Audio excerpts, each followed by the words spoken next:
Hello everyone, welcome back to another video.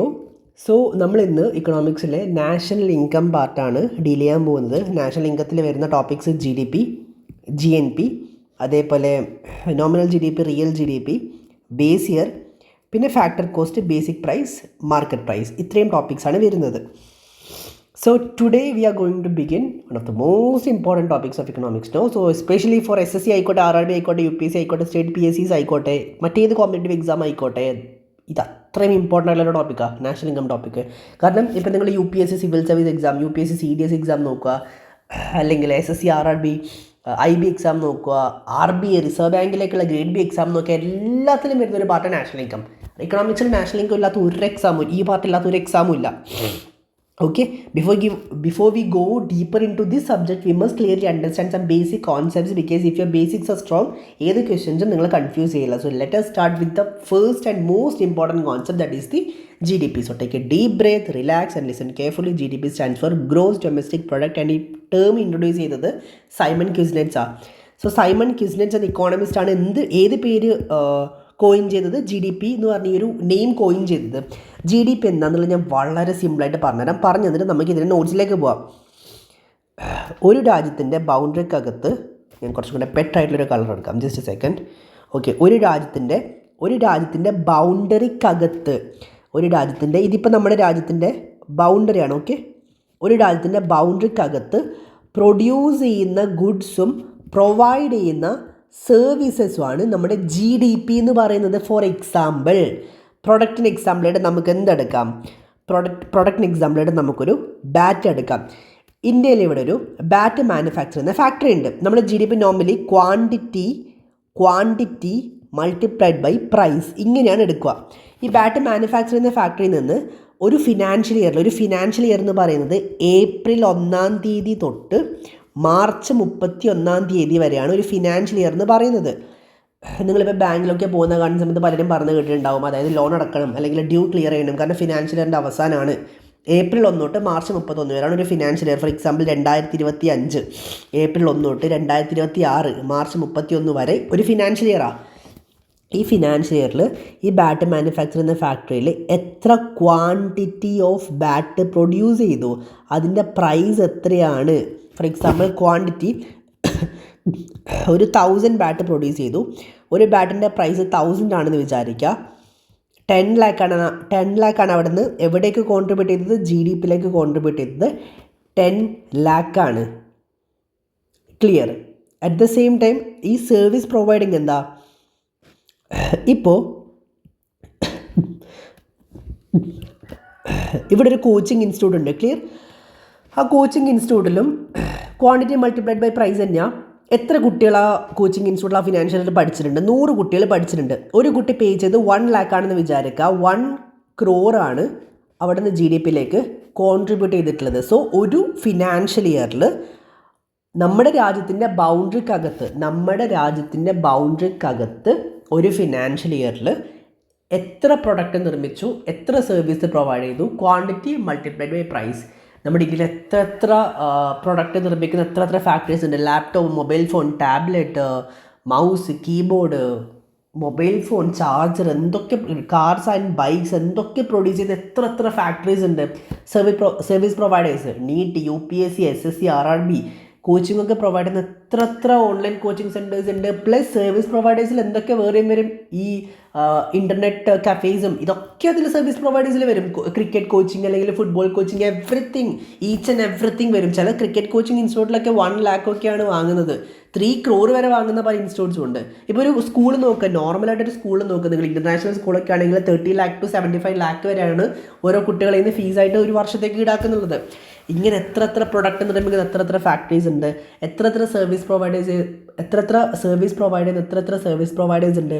ഇതൊക്കെ നോക്കുന്ന സമയത്ത് നമ്മുടെ ഇന്ത്യയുടെ GDP $4.1 trillion മില്യണും കഴിഞ്ഞ് ബില്യണും കഴിഞ്ഞ് $1 trillion. $4.1 trillion സ്പെസിഫിക്കലി പറഞ്ഞ നമ്പർ 1 US ആണ്.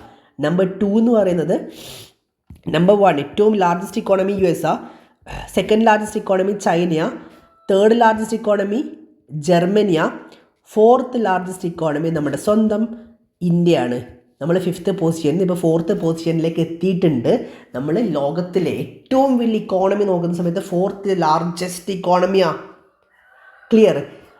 ആൻഡ് ഇപ്പോൾ നിങ്ങൾ നോക്കുക, US എന്ന് പറയുന്നത് കംപ്ലീറ്റ്ലി ഫോർമൽ സെക്ടേഴ്സാണ്. ചൈനയും US രണ്ടും ഡെവലപ്ഡ് ആണ് ഫോർമൽ സെക്ടേഴ്സാണ്.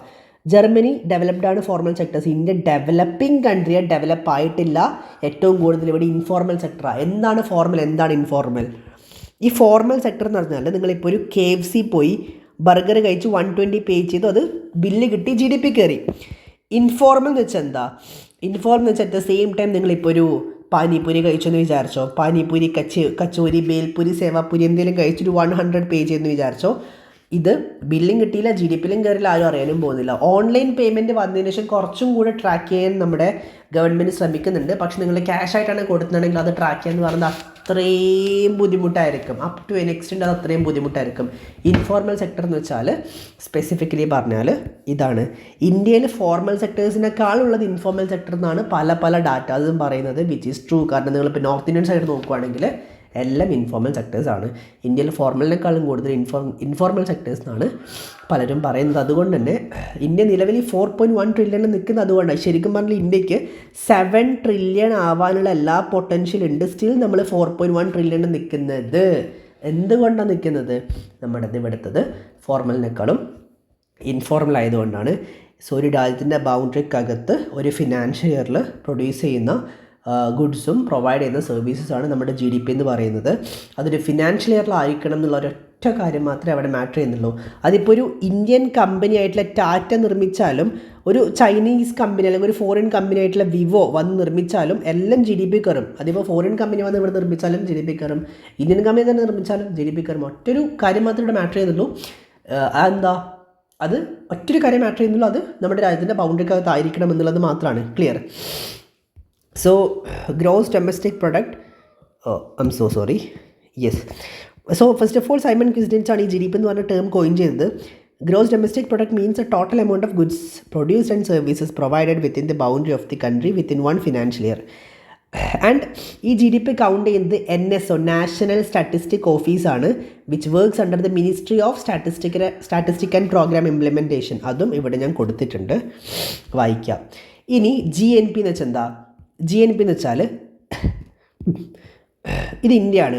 ഇന്ത്യക്ക് പുറത്ത് North America, South America, Europe, Asia, Africa, മറ്റ് രാജ്യങ്ങളിൽ പോയിട്ട് ഇപ്പോൾ പറഞ്ഞ പോലെ പ്രൊഡക്റ്റ് നിർമ്മിക്കുക അല്ലെങ്കിൽ സർവീസ് പ്രൊവൈഡ് ചെയ്യുക, അതൊക്കെ ആയിരിക്കും GNPയിൽ കയറുക. ഫോർ എക്സാമ്പിൾ ടാറ്റ ബ്രാൻഡ്, നിങ്ങൾക്ക് അറിയാം, രതൻ ടാറ്റ സാറിൻ്റെ റേഞ്ച് റോവർ കാറൊക്കെ മറ്റ് പല രാജ്യങ്ങളിലും പോയി നിർമ്മിക്കാറുണ്ടല്ലോ.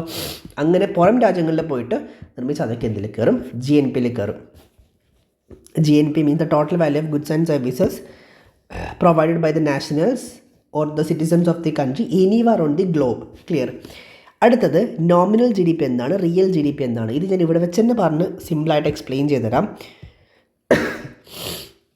നോമിനൽ GDP എന്ന് വെച്ചാൽ നോർമലി നമ്മളെല്ലാവരും GDP കൗണ്ട് ചെയ്യുന്നത് നോമിനൽ മെത്തഡിലാണ്, അതായത് ക്വാണ്ടിറ്റി മൾട്ടിപ്ലൈഡ് ബൈ പ്രൈസ്. നമ്മൾ ഇതിൽ തന്നെയല്ലേ മീൻസ് GDP നോക്കുക, കറക്റ്റ്. റിയൽ GDP എന്ന് വെച്ചാൽ ക്വാണ്ടിറ്റി മൾട്ടിപ്ലൈഡ് ബൈ ബേസ് ഇയറിലെ പ്രൈസ്.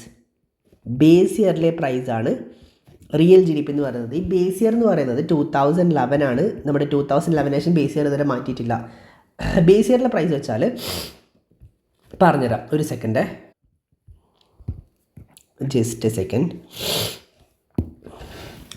ഓക്കെ, സോ ബേസ് ഇയറിലെ പ്രൈസ് ഇവിടെ ഉദ്ദേശിക്കുന്നത്. നോമിനൽ GDP എന്താ? നോമിനൽ GDP എന്ന് വെച്ചാൽ സെയിം ഇയറിൽ പ്രൊഡ്യൂസ് ചെയ്ത ക്വാണ്ടിറ്റി, സെയിം ഇയറിൽ പ്രൈസ് എത്രയാണ് അത്. Real GDP quantity multiplied by base ഇയറിലെ പ്രൈസാണ് റിയൽ GDP. ഇമാജിൻ ഒരു ബാറ്റ് മാനുഫാക്ചർ ചെയ്യുന്നൊരു ഫാക്ടറി ഉണ്ടെന്ന് വിചാരിച്ചോ. നോമിനൽ മെത്തഡിലൂടെ 1000 ക്വാണ്ടിറ്റി, 1000 ആണ് പ്രൈസ്, 10 ലാഖാണ് അവിടെ നിന്ന് GDPയിലേക്ക് കോൺട്രിബ്യൂട്ട് ചെയ്തത്. നമ്മുടെ ബേസ് ഇയർ 2011 അല്ലേ. ഈ വർഷം എത്ര ക്വാണ്ടിറ്റി ഓഫ് ബാറ്റ് പ്രൊഡ്യൂസ് ചെയ്തു? 1000 ബാറ്റ് പ്രൊഡ്യൂസ് ചെയ്തു. പ്രൈസ് 2011 എത്രയായിരുന്നു ഒരു ബാറ്റിൻ്റെ? അത് 100 ആയിരുന്നു. അങ്ങനെ നോക്കുമ്പോൾ 1 ലാഖ് ആയിരിക്കും റിയൽ GDPയിലേക്ക് കയറുക. ഇവിടെ നോക്കുന്ന സമയത്ത് വരുന്ന ഡിഫറൻസ് എന്താണെന്ന് വെച്ചാൽ 2011 അതേ ബാറ്റർ മാനുഫാക്ചർ എന്ന ഫാക്ടറിയിൽ നിന്ന് 1 lakh മാത്രമേ ജി ഡി പിയിൽ കയറിയിട്ടുള്ളൂ. അതേ ബാറ്റർ മാനുഫാക്ചർ എന്ന ഫാക്ടറിയിൽ നിന്ന് ഇപ്രാവശ്യം 10 lakh ജി ഡി പിയിലേക്ക് കയറിയിട്ടുണ്ട്. അന്ന് പ്രൊഡ്യൂസ് ചെയ്തതും ഇന്ന് പ്രൊഡ്യൂസ് ചെയ്തതും സെയിം 1000 ബാറ്റ് തന്നെയാണ്. 2011 പ്രൊഡ്യൂസ് ചെയ്ത ബാറ്ററിൻ്റെ ക്വാണ്ടിറ്റിയും 1000 ആണ്. ഈ വർഷം പ്രൊഡ്യൂസ് ചെയ്ത ബാറ്റിൻ്റെ ക്വാണ്ടിറ്റിയും 1000 തന്നെയാണ്. ആകെയുള്ള ഡിഫറൻസ് എന്താ? അന്ന് ഒരു ബാറ്റിൻ്റെ പ്രൈസ് 100 ആണെങ്കിൽ ഇന്ന് അത് 1000 ആയി. അന്ന് പ്രൊഡ്യൂസ് ചെയ്തതും 1000 ബാറ്റാണ്, ഇന്ന് പ്രൊഡ്യൂസ് ചെയ്തതും 1000 ബാറ്റാണ്. ക്വാണ്ടിറ്റി സെയിമാണ്. അന്നൊരു ബാറ്റിന് 100 ആണെങ്കിൽ ഇന്നൊരു ബാറ്റിന് 1000 ആയി. അതുകൊണ്ട് അന്ന് 1 lakh ജി ഡി പി കയറി സ്ഥലത്ത് ഇന്ന് 10 lakh ജി ഡി പി കയറി. സോ ഇവിടെ ഇൻഫ്ലേഷൻ കാരണം അഥവാ പ്രൈസ് കൂടിയോണ്ട് മാത്രമാണ് ജി ഡി പി കൂടിയതല്ല, അത് ക്വാണ്ടിറ്റി കൂടിയോണ്ടല്ല. ഇതൊരിക്കലും ഒരു റിയൽ ഗ്രോത്ത് ആണെന്ന് പറയാൻ വേണ്ടി പാടില്ല. കാരണം എന്താ? കാരണം ക്വാണ്ടിറ്റി കൂടുമ്പോഴേ ഗ്രോത്ത് ഉണ്ടായെന്ന് നമുക്ക് പറയാൻ പറ്റുക. സെയിം ക്വാണ്ടിറ്റിയിൽ പ്രൈസ് കൂടി ജി ഡി പി കൂടിയത് കൊണ്ട് നമുക്ക് ഗ്രോത്ത് ഉണ്ടായെന്ന് ഒരിക്കലും പറയാൻ വേണ്ടി പറ്റില്ലല്ലോ. ഇതാണ് സംഭവം. So real G D P ഒരു രാജ്യവും നോർമലി യൂസ് ചെയ്യാറില്ല. ഇത് ശരിക്കും റിയൽ ഗ്രോത്ത് ഒന്ന് അളക്കാൻ വേണ്ടി നോർമലി നമ്മൾ യൂസ് ചെയ്യുന്നത് മാത്രമേ ഉള്ളൂ. ഇതൊരു രാജ്യം യൂസ് ചെയ്യാറില്ല. എല്ലാ രാജ്യങ്ങളും നോമിനൽ ജി ഡി പി മാത്രമേ യൂസ് ചെയ്യാറുള്ളൂ. So real G D P important അല്ല. നിങ്ങൾക്ക് അത് ഒരുപാട് പഠിക്കാനൊന്നുമില്ല. നോമിനൽ ജി ഡി പി മാത്രമേ നിങ്ങൾക്ക് പഠിക്കാനുള്ളൂ. ബേസ് ഇയറിൻ്റെ പ്രശ്നം എന്താ അറിയോ? ഇത് 2011 ഇതുവരെ മാറ്റിയിട്ടില്ല. നോർമലി ബേസ് ഇയർ എന്ന് വെച്ചാൽ ഒരുപാട് പഴയതാവാൻ പാടില്ല. എല്ലാ 5 വർഷം കഴിയുമ്പോൾ അത് മാറ്റണം എന്നാ. 2011 ശേഷം മാറ്റിയിട്ടില്ല. സ്റ്റേബിൾ ഇയർ ആയിരിക്കണം. അപ്സ് ആൻഡ് ഡൗൺസ് ഉണ്ടാകാൻ പാടില്ല. റിഫോംസ് ഉണ്ടാകാൻ പാടില്ല. No war, no economic crisis, no inflation. ഇത് പോളിസി മേക്കിങ്ങിന് കുറച്ചും കൂടെ ബെറ്ററാണ്. കാരണം 2011 ബാറ്റ് മാനുഫാക്ചർ എന്ന ഫാക്ടറിയിൽ നിന്ന് പ്രൊഡ്യൂസ് ചെയ്തത് 100 ബാറ്റ, ഇന്ന് 100 ബാറ്റ. പക്ഷേ അന്ന് ബാറ്റിൻ്റെ പ്രൈസ് 10 രൂപയാണെങ്കിൽ ഇന്ന് 100 രൂപ. അതൊരു ഗ്രോത്ത് അല്ലല്ലോ. ഇപ്പോൾ അന്ന് 1000 ബാറ്റ് പ്രൊഡ്യൂസ് ചെയ്ത് ഇന്നും 1000 ബാറ്റ്. പക്ഷെ അന്ന് 100 രൂപയായിരുന്നു, ഇന്ന് 1000 രൂപയായി ബാറ്റിൻ്റെ പ്രൈസ്. ഇൻഫ്ലേഷനിൽ ജി ഡി പി കൂടിയോണ്ട് കാര്യമില്ലല്ലോ. ശരിക്കും ഗ്രോത്ത് എന്ന് പറയുന്നത് ശരിക്കും ഗ്രോത്ത് എന്ന് പറയുന്നത് ക്വാണ്ടിറ്റി കൂടണം. ഇമാജിൻ ഇപ്പോൾ നാളെ ഒരു വലിയൊരു സുനാമി വന്നിട്ട് ഇന്ത്യയിലെ പല പല പോർഷൻസും ഭയങ്കര ഡിസ്ട്രോയ് ആയി. അപ്പോൾ അത് റീബിൽഡ് ചെയ്യുന്ന സമയത്ത് ഒബ്വിയസ്ലി സിമെൻറ്റ് കൂടുതൽ വേണം, കല്ല് കൂടുതൽ വേണം, ലേബേഴ്സിനെ കൂടുതലായിട്ട് എത്തിക്കും. ആ സമയത്ത് അവിടെ ഒരുപാട് സ്പെൻഡിങ് ഉണ്ടാവും. അങ്ങനെയും ജി ഡി പി കൂടും. പക്ഷെ അതൊരു റിയൽ ഗ്രോത്ത് ആണോ? അല്ല. ഒരു സ്പെൻഡിങ് എങ്ങനെയും വരാം. ഡിസാസ്റ്ററിൽ സ്പെൻഡിങ് വരാം, അല്ലെങ്കിൽ ഇൻഫ്ലേഷനിൽ ഇപ്പോൾ സ്പെൻഡിങ് വരാം. നാളെ തൊട്ട് ഭയങ്കര ഇൻഫ്ലേഷനാണ്, എല്ലാ സാധനത്തിലും തീ പിടിച്ച വിലയാണെന്ന് വിചാരിച്ചോ. അതുകൊണ്ട് കാര്യമില്ല. അല്ലെങ്കിൽ നാളെ തൊട്ട് ഇപ്പോൾ ടാക്സ് വർദ്ധിപ്പിച്ചെന്ന് വിചാരിച്ചോ. ടാക്സ് വർദ്ധിപ്പിക്കുമ്പോൾ എല്ലാത്തിനും പ്രോഡക്റ്റിന് പൈസ കൂടും. അതുകൊണ്ട് വലിയ കാര്യമില്ലല്ലോ. സോ പ്രൈസ് കൂടുന്നതിലല്ല, ക്വാണ്ടിറ്റി കൂടുന്നതിലാണ് കാര്യം എന്നാണ് ഇവിടെ പറയുന്നത്. പക്ഷേ റിയൽ മെത്തേഡ് ആരും യൂസ് ചെയ്യാറില്ല. എല്ലാവരും യൂസ് ചെയ്യുന്നത് നോമിനൽ മെത്തേഡ് തന്നെയാണ്. അടുത്തത് ഫാക്ടർ കോസ്റ്റ് എന്താണ്, ബേസിക് പ്രൈസ് എന്താണ്, മാർക്കറ്റ് പ്രൈസ് എന്താണ്. ഈ 3 കാര്യങ്ങളാണ് ഇവിടെ അവസാനമായിട്ട് മാറ്റർ ചെയ്യുന്ന കാര്യം. സോ അവസാനമായിട്ട് മാറ്റർ ചെയ്യുന്ന കാര്യം ഇൻ ദ സെൻസ് നമ്മൾ അതിനെ അവസാനമായിട്ട് ഡീൽ ചെയ്യാൻ പോകുന്ന കാര്യം. ഇതെന്താ നമുക്ക് നോക്കാം. Just a second. Okay. So factor cost, അതേപോലെ basic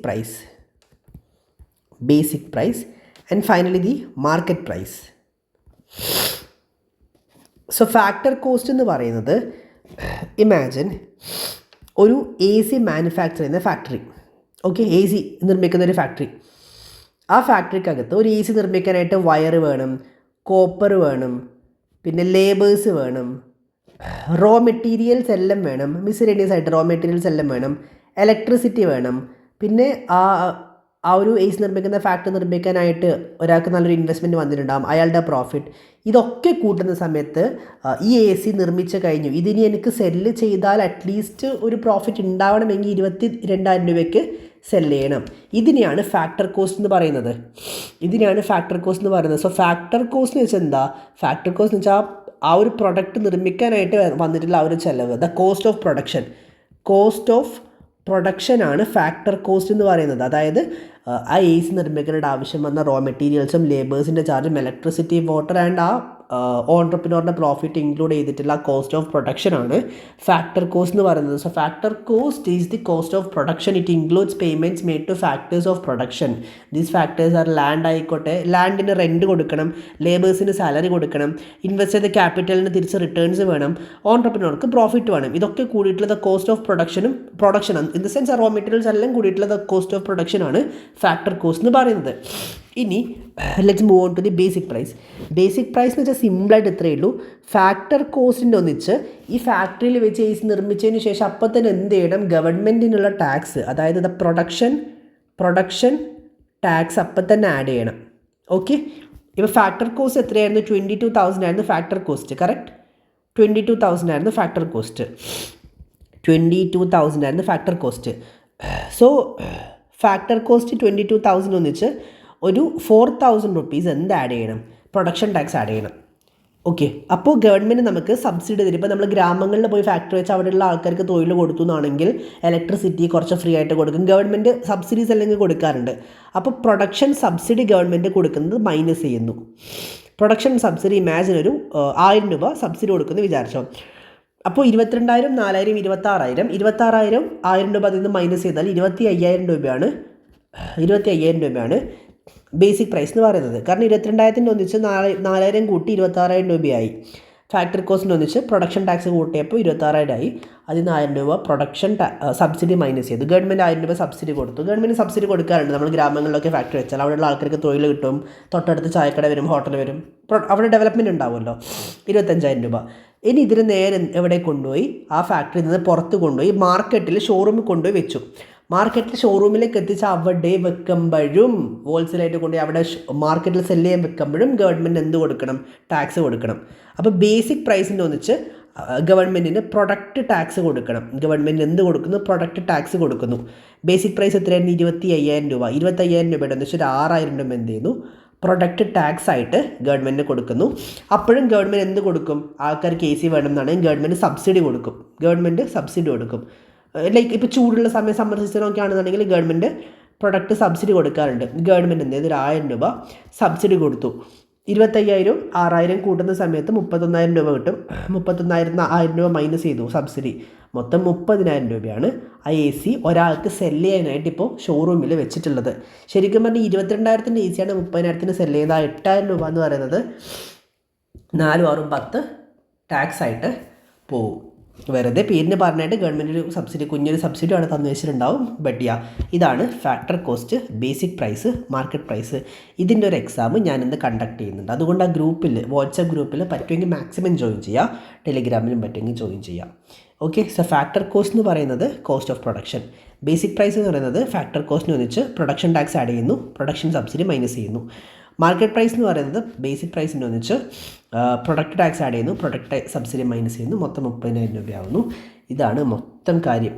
okay, so factor cost is the cost of production. It includes payment made to factors of production. Means land ആയിക്കോട്ടെ, ലേബർ ആയിക്കോട്ടെ, ക്യാപിറ്റൽ ആയിക്കോട്ടെ, ഓൺട്രപ്രനേഴ്സ് ആയിക്കോട്ടെ. Payment to these factors are rent, wage, interest, profit ഒക്കെ add ചെയ്തിട്ടുള്ളതാണ് factor cost എന്ന് പറയുന്നത്. Okay, so basic price is the price received by the producer. So basic പ്രൈസിൽ എന്തുണ്ടാവും? പ്രൊഡക്ഷൻ ടാക്സ് ഉണ്ടാവും, ശേഷം പ്രൊഡക്ഷൻ സബ്സിഡി മൈനസ് ചെയ്യും. സോ ഇങ്ങനെയൊക്കെയാണ്. സോ GST ഉണ്ടാവും, എല്ലാ കാര്യങ്ങളും ചെയ്തിട്ടുള്ളതാണ്. സോ അവസാനം 30,000 രൂപയിലേക്ക് ഇതെത്തും. ഇത്രയും കാര്യങ്ങളാണ് ഇവിടെ പറയാനുള്ളത്.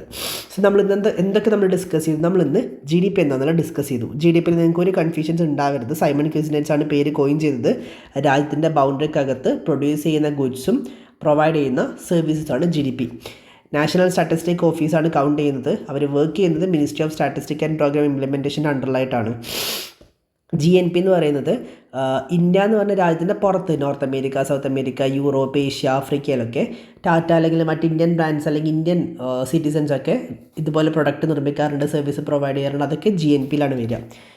നോമിനൽ GDP എന്ന് വെച്ചാൽ ഈ വർഷം എത്ര ക്വാണ്ടിറ്റി പ്രൊഡ്യൂസ് ചെയ്തു, എത്രയാണ് അതിൻ്റെ പ്രൈസ്. റിയൽ GDP എന്ന് വെച്ചാൽ ക്വാണ്ടിറ്റിയുടെ ഒന്നിച്ച് ബേസ് ഇയറിലെ പ്രൈസ്. ബേസ് ഇയർ എന്ന് വെച്ചാൽ ഒരുപാട് പഴയതാവാൻ പാടില്ല, പക്ഷേ നമ്മളത് ഒരുപാടായി മാറ്റിയിട്ട്. ഫാക്ടർ കോസ്റ്റ് എന്ന് വെച്ചാൽ cost that include the cost of production. അതായത് ആ ഏസ് നിർമ്മിക്കാൻ ആവശ്യമുള്ള റോ മെറ്റീരിയൽ, ആൾക്കാരുടെ ലാൻഡിൻ്റെ റെൻറ്റ്, ലേബറിൻ്റെ മീൻസ് സാലറി, വേജസും, ക്യാപിറ്റൽ, അതായത് ഇൻവെസ്റ്റ് ചെയ്തതിൻ്റെ റിട്ടേൺസും, ഓൺട്രപ്രനറിൻ്റെ പ്രോഫിറ്റ് ഒക്കെ അതിൽ ആഡ് ചെയ്യും. ഫാക്ടർ കോസ്റ്റ് കഴിഞ്ഞ് ബേസിക് പ്രൈസ് വെച്ചാൽ ഫാക്ടർ കോസ്റ്റിന് ഒന്നിച്ച് പ്രൊഡക്ഷൻ ടാക്സ് ആഡ് ചെയ്യും, എന്നിട്ട് പ്രൊഡക്ഷൻ സബ്സിഡി മൈനസ് ചെയ്യും. Okay, factory cost plus production tax minus production subsidy. ഇതാണ് ബേസിക് പ്രൈസ്.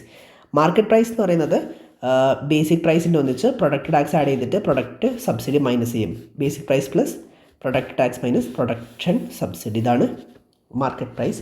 ഇത്രയും കാര്യങ്ങളാണ് ഇവിടെ ഡീൽ ചെയ്യാനുള്ളത്. So doubts and queries are free to ask any time. പറഞ്ഞെന്ന് മറക്കണ്ട, ഗ്രൂപ്പിലും കമ്മ്യൂണിറ്റിയിലും ജോയിൻ ചെയ്യുക.